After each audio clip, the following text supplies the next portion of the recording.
Guys, मैं संदीप सिंह राजावत अपने YouTube channel पर आप सभी का हार्दिक स्वागत और अभिनंदन करता हूं। आई होप आप सब मस्त और व्यस्त होंगे।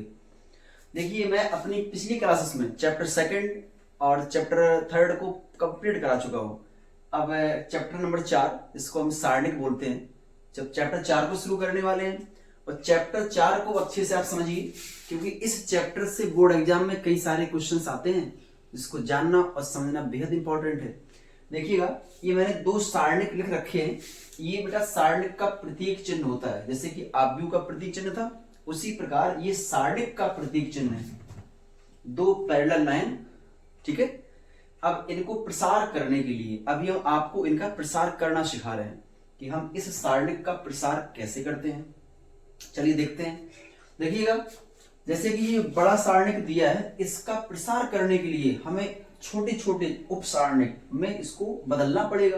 तो सबसे पहले आप छोटे सारणिक का प्रसार करना सीखो।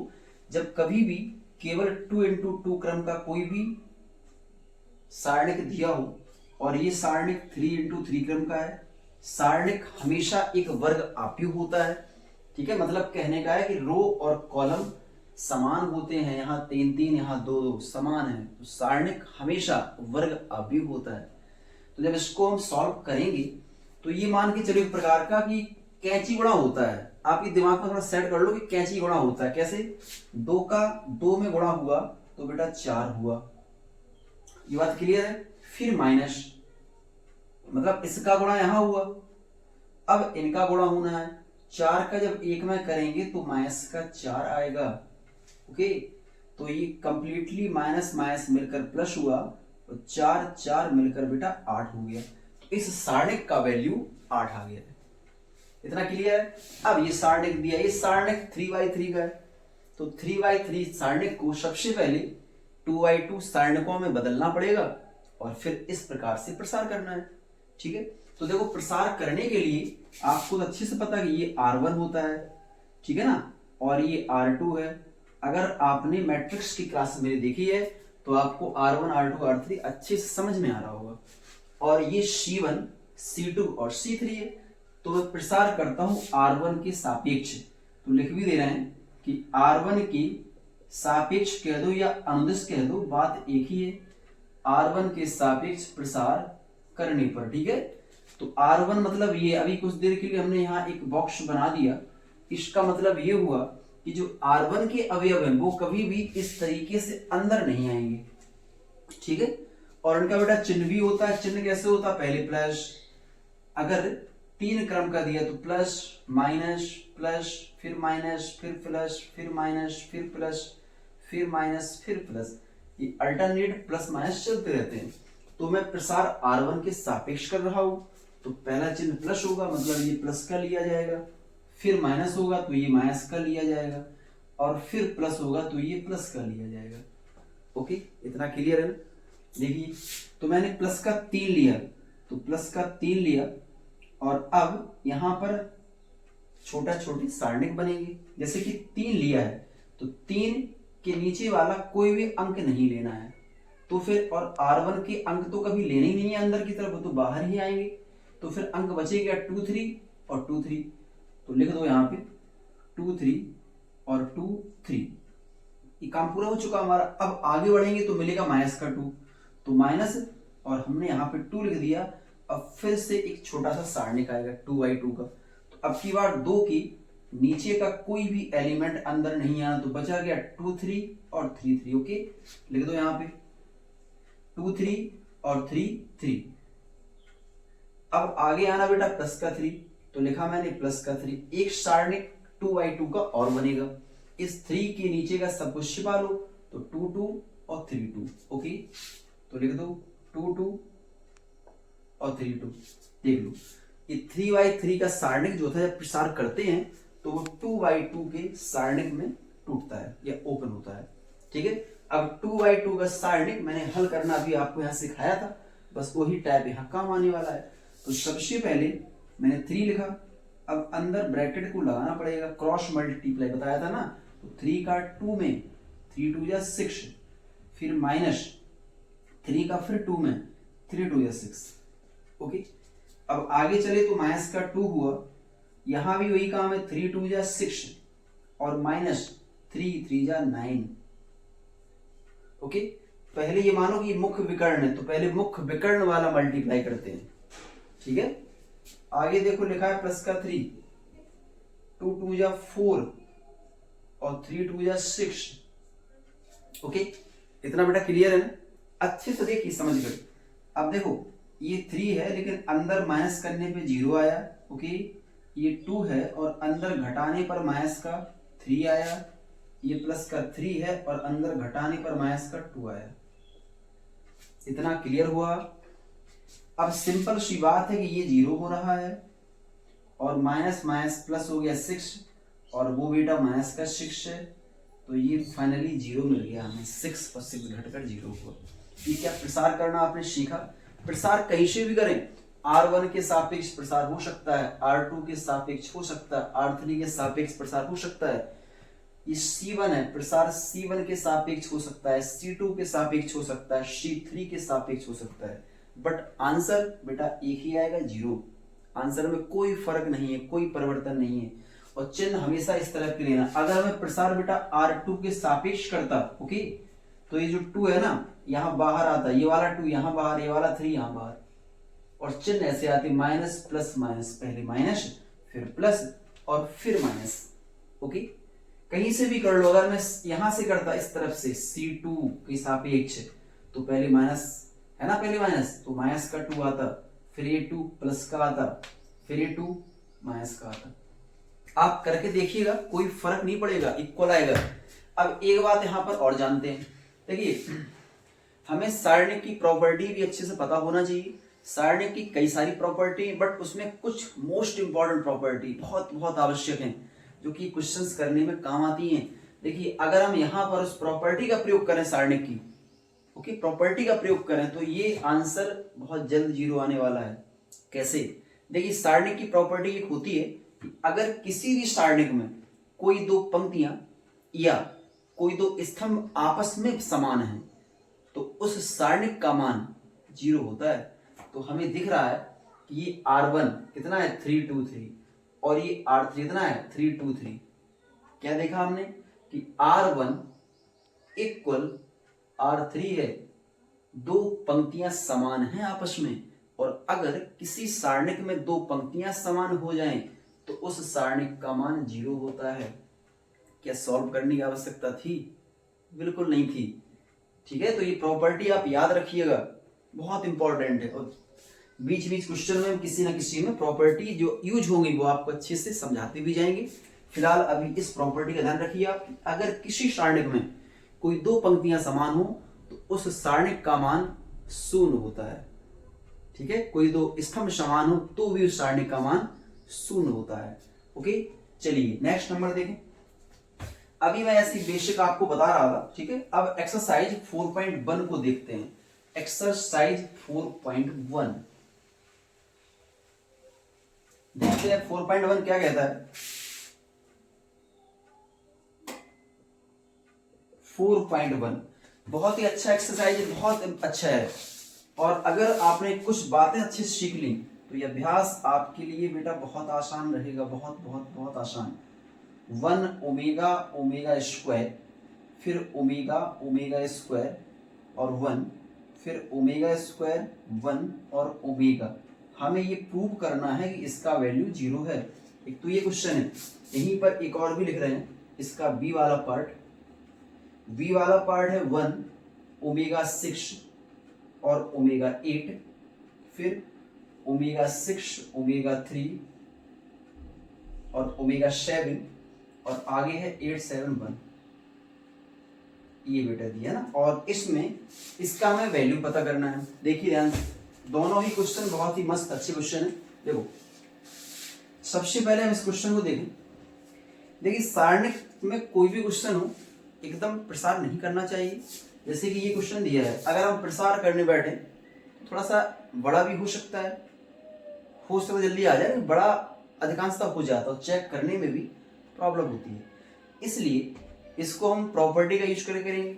और प्रॉपर्टी ये भी होती है, जो ये लिख रहा है ना, बस आपको इसको लिखना सीखना है। मैंने कहा C1 में C1 माने इसकी बात हो रही इसमें, C1 में। तो क्या करना C1 में, क्या बदलाव करना C1, वो हम यहाँ लिख रहे हैं। C1 में C1, C2 और C3, मतलब इन तीनों को जोड़कर C1 में लिखना है। ओके, इन तीनों को ऐड करके हमें C1 में लिखना है। तो बेटा देखो, इसको ऐड करो, अगर जोड़ेंगे तो 1 प्लस ओमेगा और प्लस ओमेगा स्क्वायर। ओके, यहां भी काम करो, 1 प्लस ओमेगा स्क्वायर। ओके, ये भी ऐड कर लो, 1 प्लस ओमेगा और प्लस ओमेगा स्क्वायर। ओके, ये मैंने सभी को जोड़कर C1 में लिख दिया। इतना क्लियर हुआ क्या? अब जो भी आगे लिखे हैं उनको भी लिखना है, ये नहीं कि मैंने ऐड कर दिया तो वो खत्म हो गया, नहीं, वो तो लिखे ही जाएंगे। ओमेगा स्क्वायर 1 और आगे देखा तो ओमेगा स्क्वायर 1 और ओमेगा। बताइए कोई दिक्कत क्या? इस प्रक्रिया को समझो, इस ऑपरेशन को समझो कि मैंने यहाँ पे क्या अप्लाई किया है। अगर ये बात लिखना और समझना आपने कर लिया, सीख लिया, तो सारणिक तो आपके बाएं हाथ का खेल है, चुटकियों में कर पाएंगे आप। क्वेश्चन को देखकर आप बता दें कैसे करना है, ठीक है। तो इसको मैंने इस प्रकार से लिखा, इस शायद सभी को समझ में आ गया होगा, ठीक है। अच्छा, दूसरा काम देखो, ये जो लिखा है ना 1 प्लस ओमेगा स्क्वायर, आपने 11th कक्षा में पढ़ा, 11th क्लास में पढ़ा हुआ है कि 1 plus omega square, 1 plus omega square equal to 0 होता है। तो अगर इसका मान 0 0 0 अगर यहाँ लिख दिया जाए, चलिए देखते हैं, ये भी 0, तीनों 0 हो गए, क्योंकि तीनों यही तो है ना। और आगे जो लिखा है उसको लिख दो भैया,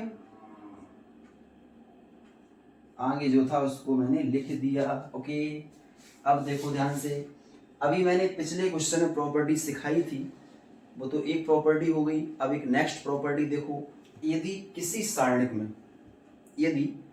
सारणिक में कोई भी पंक्ति या कोई भी स्तंभ, किसी भी पंक्ति या किसी भी स्तंभ का प्रत्येक अवयव शून्य है, तो उस सारणिक का मान शून्य होता है। देखिए, इसमें कॉलम है C1, स्तंभ का प्रत्येक अवयव शून्य है, तो इस सारणिक का वैल्यू भी शून्य हो जाएगा। ओके, ये भी याद रखिए, यदि किसी सारणिक में, इसकी बात करें तो इस सारणिक में C1 का प्रत्येक अवयव शून्य है, प्रत्येक अवयव, इसलिए इस सारणिक का मान 0 हो गया। ओके, अब हम इस क्वेश्चन को देख रहे हैं, क्वेश्चन नंबर 2 देखें। देखिए यहां पर 11th क्लास में आपने ये चैप्टर पढ़ा है, ये चैप्टर समृद्ध संख्या है, उसी में आपने ये पढ़ा होगा। देखिए कुछ बातें बताते हैं और भी। देखिए ओमेगा की पावर 3 का वैल्यू 1 होता है। अब जो 3 के फैक्टर होंगे उन सभी का वैल्यू 1 होगा। जैसे कि 3 का फैक्टर 6 है, इसका वैल्यू 1 है ना। अगर मैं ओमेगा 7 की बात करूं तो ओमेगा 6 तो 1 हो गया। अब जो बचा वो लिख दिया, ओमेगा 6 1 हो गया, तो ओमेगा की पावर 1 ही तो बची है, उसको लिख दिया मैंने, है ना। अगर मैं ओमेगा 8 की बात करूं, वही सेम काम यहाँ भी, ओमेगा 6 1 हो गया, लेकिन ओमेगा की पावर 2 बची है ना, तो यहां पर ओमेगा की पावर 2 बच गया। Okay, 1 minute.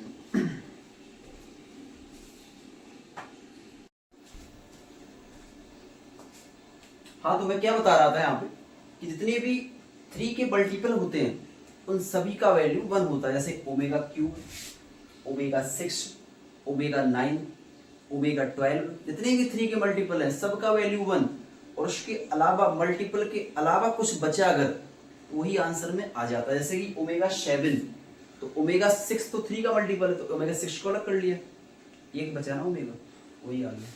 उसी प्रकार ओमेगा 8, यहाँ पर ओमेगा 6 अलग करने के बाद ओमेगा 2 बचे हो पावर में, इसलिए 2 आ गया। ठीक है, तो अब इन्हीं का हमें बेटा यहाँ यूज करना है। ठीक है, देखते हैं इसको। देखिए सबसे पहले 1 को लिखा 1, ओमेगा 6 को लिखा 1, ध्यान रखना यहाँ मैं सब लिख चुका हूँ। ओमेगा 8 को लिखा ओमेगा स्क्वायर, ओमेगा 6 को लिखा 1, omega 3 1, omega 7 omega. Omega 8 omega square हुआ, ओमेगा 7 ओमेगा हुआ और आगे 1 हुआ। इतना क्लियर है?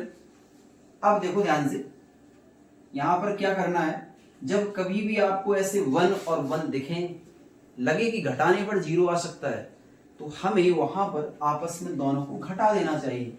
तो क्या देखा मैंने, C1 में घटाना है हमें C2, C1 में C2 घटाना है।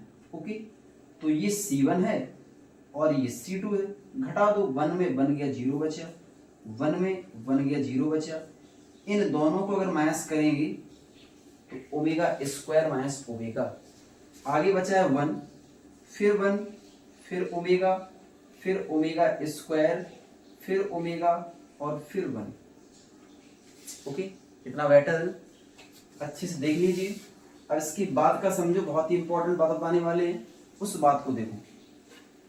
देखिए यहां पर क्या है, सुनना बहुत ध्यान से। देखिए प्रसार करना तो मैंने आपको सिखाया अभी पहले क्वेश्चन में, लेकिन प्रसार हमें कहां से करना चाहिए, R1 के सापेक्ष या C1 के सापेक्ष, या कहां से करना चाहिए। देखिए जिस, चाहे वो पंक्ति हो चाहे स्तंभ हो, जिस पंक्ति या जिस स्तंभ में मैक्सिमम 0 हो, सबसे अधिक 0 हो, प्रसार हमें वहीं से करना चाहिए। तो हम देख पा रहे हैं कि जो C1 है यहां पर अधिकतम 0 है 2, तो प्रसार हम करेंगे C1 के सापेक्ष,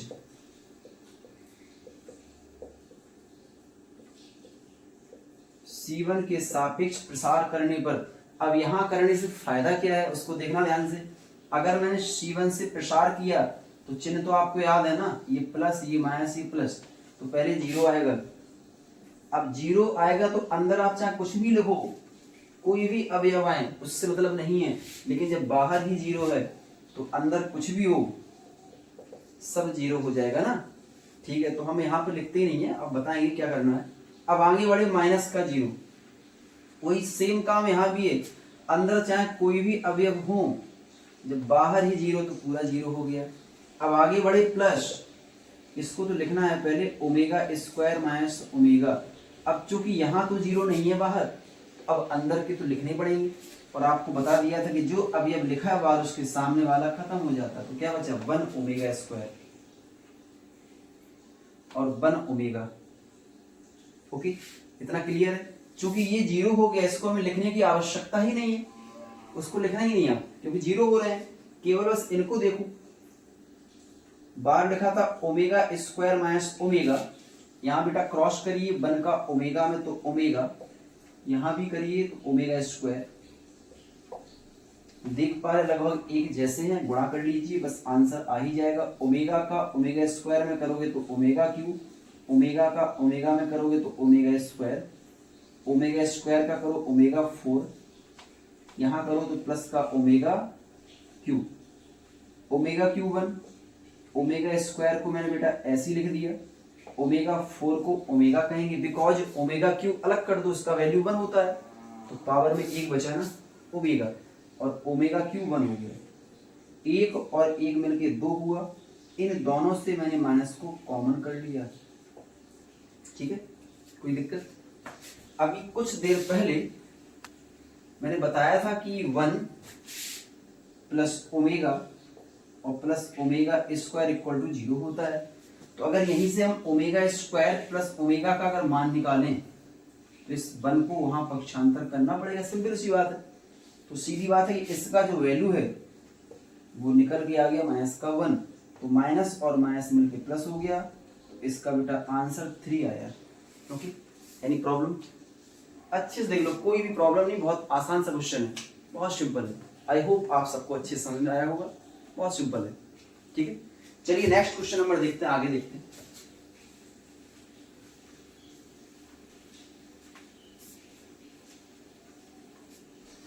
देखिए इसी का सी पार्ट है, सॉरी सी नहीं तो सेकंड का सी है, सेकंड का ए पार्ट, इसमें सी पार्ट नहीं है।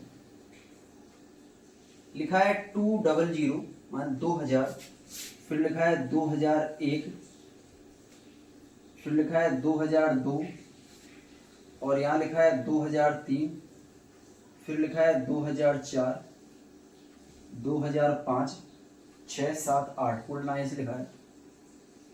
6, 7 और 8। देखिए जब कभी भी नंबरिंग एकदम लाइन से हो उसका तो बिना सोचे विचारे सीधा आंसर 0 होता है, लेकिन कैसे उसको देखते हैं। बिल्कुल लाइन से नंबरिंग है, देखो ध्यान से। यहां पर मैंने एक बार C1 में C2 घटा लिया और एक बार C2 में C3 घटा लेते हैं। मतलब एक बार इन दोनों को माइनस करेंगे, एक बार इन दोनों को माइनस करेंगे, ठीक है। देखो तो C1 ये है और C2, इन दोनों को घटाएंगे तो बेटा -1 बचेगा। इन दोनों को घटाओ तो यहाँ भी -1 बचेगा, इन दोनों को घटाओ तो यहाँ भी -1। इतना क्लियर है। अब इनकी बारी आती है, इन्हें घटाओ तो -1, इन्हें घटाओ तो -1 और इन्हें घटाओ बेटा तो -1। ओके, अंतिम लाइन वही लिख दो, 2002, 2005 और 2008। क्या बेटा इसको हम 0 सीधा कैसे डायरेक्टली, क्या ये 0 हो सकता है? बताओ, क्या 0 हो सकता है? ना हो सकता है। कैसे? जब कभी भी किसी भी सारणिक में दो पंक्तियां या दो स्तंभ समान हो, उस सारणिक का मान 0 होता है, 0 होता है। तो हमें दिख रहा है यहाँ पर दो पंक्तियां समान हैं, C1 और C2 समान है, जो अवयव यहाँ है वही सेम अवयव यहाँ पर है, और ऐसी स्थिति में सारणिक का मान 0 होता है। ओके, क्लियर है ना? इतनी आज के लिए, ठीक है। Okay, thank you.